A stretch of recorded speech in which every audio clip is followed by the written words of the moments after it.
Perhaps in this decade, one of the most well-known things will be the mask that is worn by almost everyone today during this pandemic. Using layers of gauze and cotton to help filter the air, this invention has helped save many lives. Although the masks we use today have been further developed for usage, the beneficence of the mask lives on as it continues to save many more lives to this day. And this may not have been possible if not for the Chinese-Malaysian epidemiologist named Dr. Wu Lian-te. Dr. Wu was born on the 10th of March, 1879 in Penang, which is currently one of the states in Malaysia, modern-day Malaya. His father was a recent immigrant from China who worked as a goldsmith. His mother was a second-generation Peranakan born in Malaya.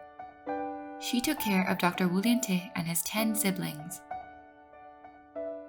During his growing years, he attended the Penang Free School for his early education, and then went on to Emmanuel College, Cambridge, in 1896 after winning the Queen's Scholarship. There, he was an outstanding student who won practically all prizes and scholarships. In his journey of pursuing his education, Dr. Wu also became the first person of Chinese descent to earn his MD from Cambridge University. In 1903, Dr. Wu returned from his studies and got married soon after. In the same year, he joined the Institute for Medical Research in Kuala Lumpur as the Institute's first research student.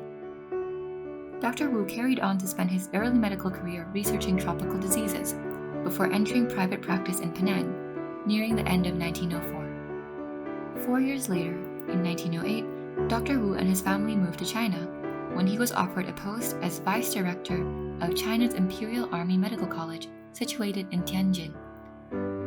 He also began to work for the Qing government in the same year. It was now 1910, and Dr. Wu had been given instructions to investigate a serious unknown disease distressing northeastern China. Upon conducting a post-mortem on a Japanese woman who had died of the plague, he deduced that it was a highly contagious pneumonic plague which passed on from human to human through respiratory transmission. Having obtained this information, Dr. Wu developed a special mask using layers of cotton and gauze to help filter inhaled air. With the hopes of helping to control the spread of the plague, Dr. Wu advised people to wear the newly invented masks. He worked with government officials to initiate quarantines, apply progressive sterilization and disinfection methods, and restrict travel. He had played an essential role in helping to fight the plague, known as the Manchurian Plague, at that time, and within months, the plague declined and was finally eradicated. At only the age of 32 years old, Dr. Wu had chaired the first International Plague Conference in Mukden. He presented his plague research paper at the International Congress of Medicine, London. His paper was then also published in The Lancet in the same year, 1911. In 1912, Dr. Wu was appointed as first director of the Manchurian Plague Service. He became the founder and first president of the Chinese Medical Association, the country's oldest and largest non-governmental medical organization. Dr. Wu continued to lead efforts to combat the cholera pandemic in China. Later on, he became the first director of the National Quarantine Service. Sadly, during his time in China, his wife and 2 out of his 3 sons passed away.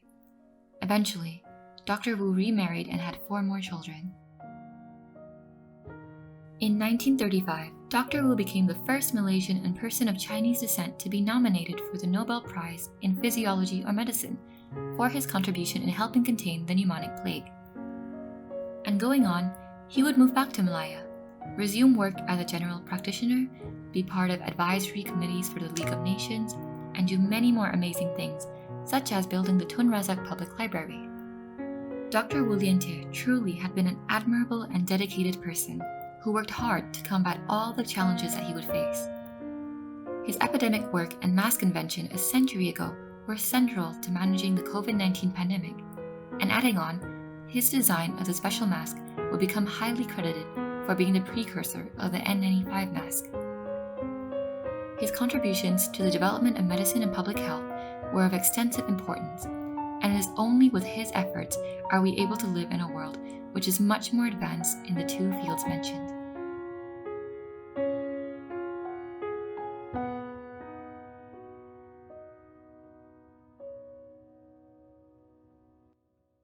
谢谢你们为我的祖父伍连德博士做这个视频，让全世界的小孩子们都可以受益跟分享。We are delighted that Masterpiece has created this animated video about my great-grandfather, Wu Liande.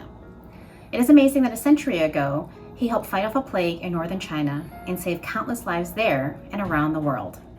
He used his learning, courage, and quick thinking to invent a mask among other public health measures to quickly end the outbreak. With COVID-19, his work is as important now as it was then. Wu Liande's story teaches people that the simplest acts, such as wearing a mask, can save lives.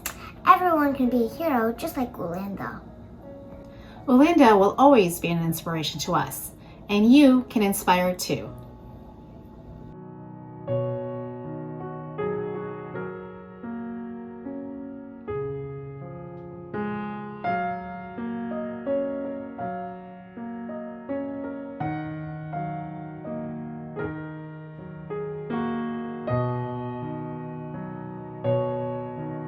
If you enjoyed this video, please consider checking out the children's storybook, Masked Hero, The Story of Wu Liande, written by Dr. Shanwu Liu and her daughter Kylie. Find out more by clicking the link in the description below.